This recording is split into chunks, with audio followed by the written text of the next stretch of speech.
प्यारे दोस्तों, गुलदस्ता हिंदी चैनल पर सबका स्वागत है. പ്രിയ കൂട്ടുകാരെ, നമ്മൾ കഴിഞ്ഞ കുറച്ച് ക്ലാസ്സുകളിലായി ഹിന്ദിയിലെ സ്വരാക്ഷരങ്ങൾ പഠിച്ചു. അതുപോലെ അതുമായി ബന്ധപ്പെട്ട വർക്കുകൾ ചെയ്തു. കഴിഞ്ഞ ക്ലാസ്സിൽ നമ്മൾ ഹിന്ദിയിലെ ചിഹ്നങ്ങളും പഠിക്കുകയുണ്ടായി. ഇന്ന് നമ്മൾ ഹിന്ദിയിലെ വ്യഞ്ജനാക്ഷരങ്ങളാണ് പഠിക്കാൻ പോകുന്നത്. അതിൻ്റെ ഒന്നാം ഭാഗമാണ് ഈ വീഡിയോ. അപ്പോൾ ഇതിന് മുൻപത്തെ ക്ലാസ്സുകൾ കേൾക്കാത്തവരുണ്ടെങ്കിൽ അത് നിർബന്ധമായും കേൾക്കാൻ ശ്രദ്ധിക്കുക. അതിന് സഹായകമായ രൂപത്തിൽ ലിങ്കുകൾ ഡിസ്ക്രിപ്ഷനിൽ കൊടുക്കുന്നുണ്ട്.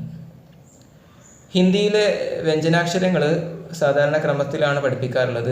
പക്ഷേ നമ്മുടെ ഈ വീഡിയോയിൽ ക്രമത്തിലല്ല പഠിപ്പിക്കുന്നത്. പെട്ടെന്ന് നിങ്ങൾക്ക് മനസ്സിലാക്കാൻ പറ്റുന്ന രൂപത്തിൽ വേറൊരു രീതിയിലാണ് പഠിപ്പിക്കുന്നത്. അതിന് ക്രമത്തിലുള്ള വീഡിയോ നമുക്ക് പിന്നീട് ഇടുന്നതായിരിക്കും. ആദ്യം പഠിക്കാൻ പോകുന്നത് ക എന്നുള്ള അക്ഷരമാണ്. അപ്പോൾ ഹിന്ദിയിലെ ഈ ഓർഡറിൽ വ്യഞ്ജനാക്ഷരത്തിൽ ഓർഡറിലും ക തന്നെയാണ് ആദ്യം. അപ്പോൾ ക എഴുതുന്ന രൂപം നോക്കൂ. ആദ്യം നമുക്കൊരു 0 ഇടാം. 0 നിന്ന് തുടങ്ങാം. ഓക്കെ, 0 ഇട്ടു, പിന്നെ ഒരു 1 ഇട്ടു, പിന്നെ 0-ൻ്റെ മുക്കാൽ ഭാഗം, എന്നിട്ട് മുകളിൽ വര വരച്ചു. അപ്പോൾ ഏത് അക്ഷരമാവും? ക എന്നുള്ള അക്ഷരമായി. ഇനി അടുത്ത അക്ഷരം നോക്കാം, വ എന്നുള്ള അക്ഷരം. അതായത് നമ്മൾ എന്ത് ചെയ്യും? കായുടെ ഒരു ഭാഗം ഒഴിവാക്കിയാൽ മതി. ഓക്കെ, അത് എഴുതുന്ന രൂപം നോക്കൂ. ആദ്യം നമ്മൾ 0 ഇട്ടു, പിന്നെ ഒരു 1 ഇട്ടു, എന്നിട്ട് മുകളിൽ വര വരച്ചു. അപ്പോൾ ഏത് അക്ഷരമായി?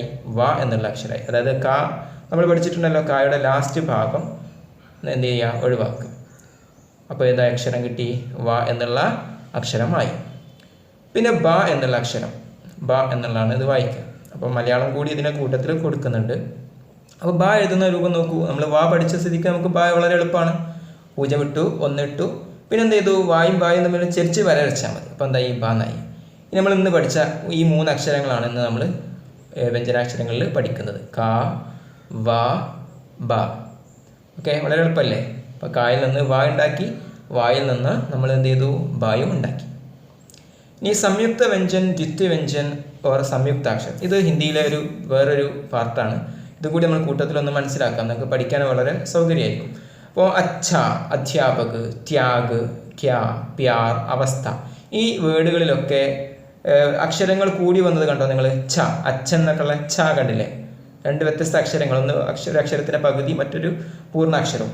പിന്നെ അധ്യാപക് എന്നൊക്കെയുള്ളതിലെ ധാൻ്റെ പകുതി, പിന്നെ യ, അങ്ങനെയുള്ള അക്ഷരങ്ങളൊക്കെ ഉണ്ട്. ഇതിനൊക്കെയാണ് സംയുക്ത വ്യഞ്ജനം എന്ന് പറയുക. വ്യത്യസ്ത അക്ഷരങ്ങളാണ്, അത് കൂടി വന്നതാണ്. അപ്പോൾ സംയുക്ത വ്യഞ്ജനം എന്ന് പറയും. അതേപോലെ തന്നെ ഉച്ച്, പത്ത, രസി, ബില്ലി, ഉല്ലു, അമ്മ, പന്ന, കുപ്പി, സിക്ക, ഇതിലൊക്കെ കണ്ടില്ലേ? ഒരേ അക്ഷരങ്ങൾ പരസ്പരം കൂടി വന്നതാണ്. ഒന്നൊരു അക്ഷരത്തിൻ്റെ പകുതി, അതേ അക്ഷരം പൂർണ്ണമായിട്ടും വന്നു. അപ്പോൾ ഇതിന് പറയുന്ന പേരാണ് ദ്വിത്വവ്യഞ്ജൻ. ഇരട്ടിച്ച് വന്നതാണ് ഈ വ്യഞ്ജനാക്ഷരങ്ങൾ, ദ്വിത്വവ്യഞ്ജൻ. അതേപോലെ പക്ഷി, ചിത്ര, ഗ്യാൻ, ശ്രീമാൻ, ഇതിലൊക്കെ ഇതിലൊക്കെ എന്ത് ചെയ്യുന്നുണ്ട്? സംയുക്താക്ഷരം ഉണ്ട്. ഓക്കെ, അപ്പോൾ ക്ഷ, ത്ര, ഗ്യ, ശ്ര, ഇതൊക്കെ എന്താണ്? സംയുക്താക്ഷരങ്ങളാണ്. അപ്പോൾ ഹിന്ദിയിലെ സംയുക്താക്ഷരങ്ങൾ 4 എണ്ണമാണ്. ക്ഷ, ത്ര, ഗ്യ, ശ്ര. അപ്പോൾ പലർക്കുള്ള സംശയമാണ് ഇത് സംയുക്ത വ്യഞ്ജനും അതേപോലെ തന്നെ സംയുക്താക്ഷരവും. അപ്പോൾ ആ സംശയം ദൂരീകരിക്കുക എന്നുള്ളതാണ് ഇതിലൂടെ മറ്റൊരു പ്രധാനമായിട്ട് ഉദ്ദേശിക്കുന്ന ഒരു കാര്യം. അതോടൊപ്പം തന്നെ നമ്മുടെ ഈ വ്യഞ്ജനാക്ഷരത്തിൻ്റെ കൂടെ ഈ സംയുക്ത വ്യഞ്ജനും അതേപോലെ തന്നെ ദ്വിത്വവ്യഞ്ജനമൊക്കെ വരുന്നുണ്ട്. അപ്പോൾ കുട്ടികൾക്ക് പഠിക്കാൻ എളുപ്പത്തിന് വേണ്ടിയിട്ടാണ് ഇതിലേക്ക് അത് ചേർത്തിട്ടുള്ളത്. അത് എല്ലാവർക്കും അത് സഹായകമായിരിക്കുമെന്ന് വിചാരിക്കുന്നു. അതോടൊപ്പം തന്നെ ഈ ഒരു അറിവ് പകർന്നു തന്ന ശശീന്ദ്രൻ സാറിനോടുള്ള നന്ദിയും കടപ്പാടും അറിയിക്കുകയും ചെയ്യുന്നു. ഇനി നമുക്ക് ഇന്ന് പഠിച്ച അക്ഷരങ്ങളുടെ ദ്വിത്വവ്യഞ്ജൻ നോക്കാം. അപ്പോൾ കായുടെ പകുതി, പിന്നെ മുഴുവനായിട്ടുള്ള ക, അപ്പോൾ എന്തായി? ഖ. അതേപോലെ വായുടെ പകുതി, പിന്നെ മുഴുവനായിട്ടുള്ള വ, അപ്പോൾ വ. അതേപോലത്തെ ബായുടെ പകുതി, മുഴുവനായിട്ടുള്ള ബ, അപ്പോൾ ബ. ഇനി നമുക്ക് ഇവ എങ്ങനെ എഴുതാമെന്ന് നോക്കാം. അത് ഖ എന്നുള്ളത് നോക്കൂ, എഴുതിയത് അവസാനത്തിലേക്ക് മുഴുവനായിട്ടുള്ള മറ്റൊരു ക കടന്നു വന്നു. അതേപോലെ വായുടെയും ബായുടെയും കാലം ഒഴിവാക്കിയിട്ട് അതേ അക്ഷരം ചേർന്ന് വന്നു. അതേപോലെ ക്വ എന്ന് ഹിന്ദിയിൽ എഴുതുന്ന രൂപം നമുക്ക് കാണാൻ പറ്റും. മലയാളത്തിൽ കീഴ് എന്ന് പ്ലസ് വ ആണല്ലോ ക്വ. അതേപോലെ ഹിന്ദിയിൽ കായുടെ അവസാനത്തിലേക്ക് വ ചേർന്ന് വന്നു, അപ്പം ക്വ. അതേപോലെ ഇനി നമുക്ക് ചിഹ്നങ്ങൾ, അതേപോലെ തന്നെ ഇന്ന് പഠിച്ച അക്ഷരങ്ങളോടൊപ്പം ആ ചിഹ്നം വരുന്ന രൂപം നോക്കാം. ആ എന്നുള്ള ചിഹ്നം, അതിൽ കായുടെ കൂടെ ഒരു വരട്ട് കൊടുത്തു. ക കഴിഞ്ഞിട്ട് വരട്ട് കൊടുത്തു, അപ്പം എന്തായി? കാ എന്നായി. അതേപോലെ വാ കഴിഞ്ഞിട്ട് വരട്ടപ്പോൾ വാ, അതേപോലെ ബാ കഴിഞ്ഞ് വരട്ടപ്പോൾ ബാ. അതുപോലെ തന്നെ ദ്വിത്വവ്യഞ്ജനവും നമുക്ക് മനസ്സിലാക്കാം. ഇനി ഇ എന്നുള്ള ചിഹ്നം കായുടെ ഇടത് ഭാഗത്തേക്ക് വള്ളിയിടുക. അപ്പോൾ ഇ എന്നുള്ളത് ഉച്ചാരണം വരണമെങ്കിൽ അക്ഷരത്തിൻ്റെ ഇടത് ഭാഗത്തേക്ക് വള്ളിയിട്ടാൽ മതി. നമ്മൾ കഴിഞ്ഞ ക്ലാസ് മനസ്സിലാക്കിയല്ലോ. ഇതേപോലെ കായുടെ ഇടത് ഭാഗത്തെ വള്ളിയിട്ടപ്പോൾ കി, വായുടെ ഇടത് ഭാഗത്തെ വള്ളിയിട്ടപ്പോൾ വി, അതേപോലെ ബായുടെ ഇടത് ഭാഗത്തേക്ക് വള്ളിയിട്ടപ്പോൾ ബി. അതേപോലെ തന്നെ കി, വി, ബി. ഇനി ഇ എന്നുള്ള ചിഹ്നം നോക്കാം. അക്ഷരത്തിൻ്റെ വലത് ഭാഗത്തേക്ക് വള്ളിയിട്ട് കൊടുക്കുക. എന്ന് വെച്ചാൽ ക എന്ന് എഴുതിയിട്ട് വലത്തോട്ട് വള്ളി. അപ്പോൾ കീ. അതേപോലെ വ ആണെങ്കിൽ വി. അതേപോലെ ബ എന്നാണെങ്കിൽ അതിന് വലത് ഭാഗത്ത് വള്ളിയിട്ടപ്പോൾ ബി.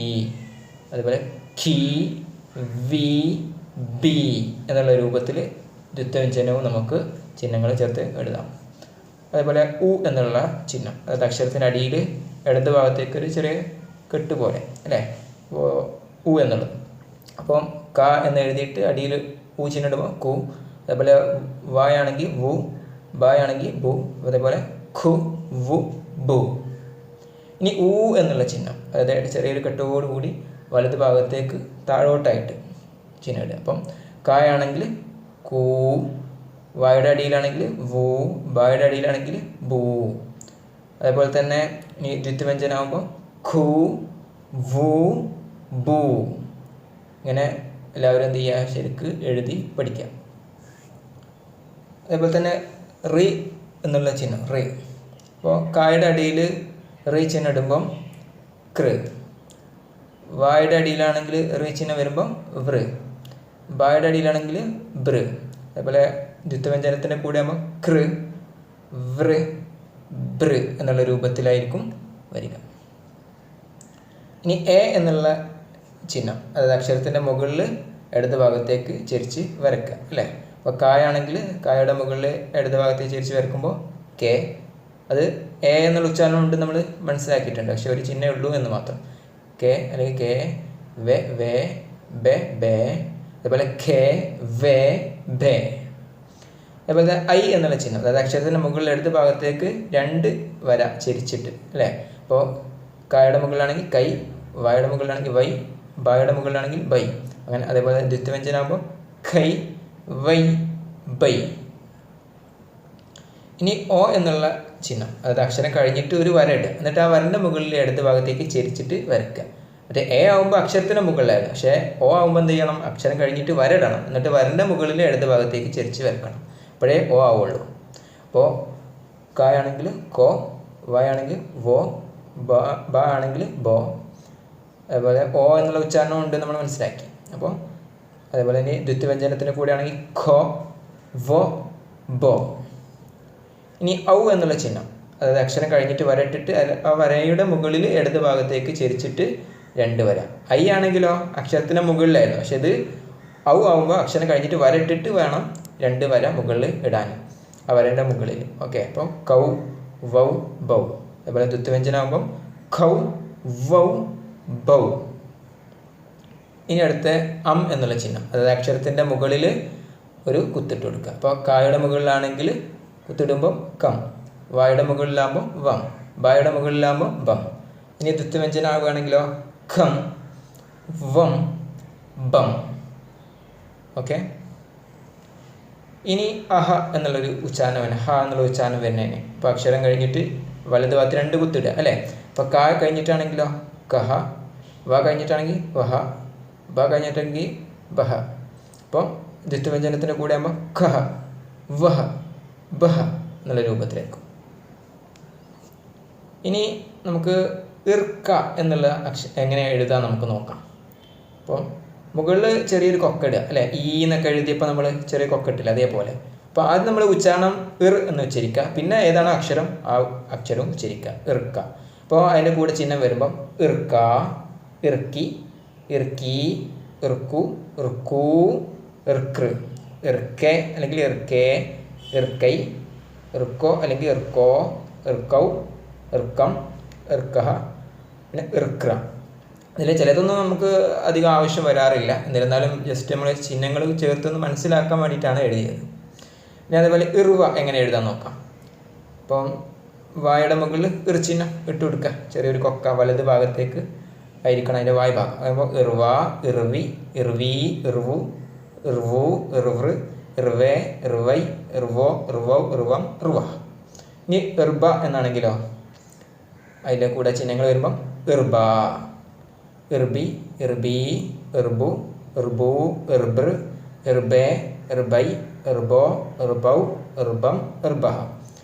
അപ്പോൾ നമ്മൾ ആദ്യം ഇർ എന്നുള്ള ഉച്ചാരണം വരും, പിന്നെയാണ് ഏതാണോ അക്ഷരം അതിൻ്റെ കൂടെ ഉച്ചരിക്കുക. പിന്നെ ക്ര എന്നുള്ള ഇതെങ്ങനെ എഴുതാൻ നോക്കാം. ക എന്ന് എഴുതിയിട്ട് എൻ്റെ ഇടത് ഭാഗത്ത് താഴോട്ടായിട്ട് ചെരിച്ച് വരക്കുക. അപ്പോൾ എന്താവും? ക്ര എന്നാവും. അപ്പോൾ ക്രിയ എന്നൊക്കെ എഴുതുന്നത് കണ്ടില്ലേ? അപ്പോൾ എന്ത് ചെയ്യുക? അപ്പോൾ അതിൻ്റെ ചിഹ്നങ്ങൾ വരുമ്പോൾ ക്രാ, ക്രി, ക്രീ, ക്രു, ക്രൂ, കൃ, ക്രേ, ക്രൈ, ക്രോ, ക്രൗ, ക്രം, ക്രഹ. ഇനി വ്ര വരുന്നത് വാ എന്ന് എഴുതിയിട്ട് അടിയിൽ ഇതേപോലെ തന്നെ ചെരിച്ചിട്ട് വരക്കുക. അപ്പോൾ വ്രാ, വ്രി, വ്രീ, വൃ, വൃ, വൃ, വ്രേ, വ്രൈ, വ്രോ, വ്രൗ, വ്രം, വ്രഹ. അതേപോലെ തന്നെ ബ്ര എന്നുള്ളത് ബ്രാ ആന്ന് വരുമ്പോൾ ബ്രാ, ബ്രി, ബ്രീ, ബ്രു, ബ്രൂ, ബ്ര, ബ്രേ, ബ്രൈ, ബ്രോ, ബ്രൗ, ബ്രം, ബ്രഹ. പലതും ആവശ്യം വരാറില്ല, എന്നിരുന്നാലും നമ്മൾ മനസ്സിലാക്കാമെന്ന് മാത്രം. ഇനി ഇന്ന് നമ്മൾ പഠിച്ച അക്ഷരങ്ങൾ ഒന്ന് ചേർത്ത് എഴുതിയിട്ട് നമുക്കൊന്ന് വായിച്ചു നോക്കാം. അപ്പോൾ ആദ്യത്തെ അക്ഷരം നോക്കൂ, കായും ബായും ചേർന്നു. അപ്പം കബ എന്നല്ല വായിക്കുക, എന്താ വായിക്കേണ്ടത്? കബ്. അതായത് അവസാനം വരുന്ന അക്ഷരത്തിന് ദീർഘമൊന്നും ഇല്ല എങ്കിൽ നമ്മൾ അതിൻ്റെ പകുതിയായിട്ട് ഉച്ചരിച്ചാൽ മതി. അപ്പോൾ ബ എന്നാണെങ്കിൽ ബ്, മ എന്നാണെങ്കിൽ മ്, സ എന്നാണെങ്കിൽ സ്, ല എന്നാണെങ്കിൽ ഇൽ, ന എന്നാണെങ്കിൽ എന്നുള്ള രൂപത്തിൽ. അപ്പം ബ ആയതുകൊണ്ട് ബ്, കബ്. എന്താ ആദ്യത്തെ വായിക്കുക? കബ്. തൊട്ട് താഴെ നോക്കൂ, ബുക്ക്. ബു കഴിഞ്ഞിട്ട് ക, ബുക്ക വായിക്കൂല, എന്താ വായിക്കുക? ബുക്ക്. അതേപോലെ അതിന് താഴെയുള്ളത് ബാക്കി എന്നാണ് വായിക്കുക. ബാക്കി ഈ എന്നാണെങ്കിൽ അതിൽ ഈ എന്നുള്ള ഉച്ചാരണത്തിനും വരും കേട്ടോ. പിന്നെ അതേപോലെ കബ്ര എന്നല്ല വായിക്കുക, എന്താ വായിക്കുക? കബ്ര്. ബ്രാൻ്റെ പകുതി ബ്ര്, കബ്ര്. അതേപോലെ വക്ര എന്നല്ല വായിക്കുക, എന്താ വായിക്കുക? വക്ര്. ക്രാൻ്റെ പകുതി വക്ര്.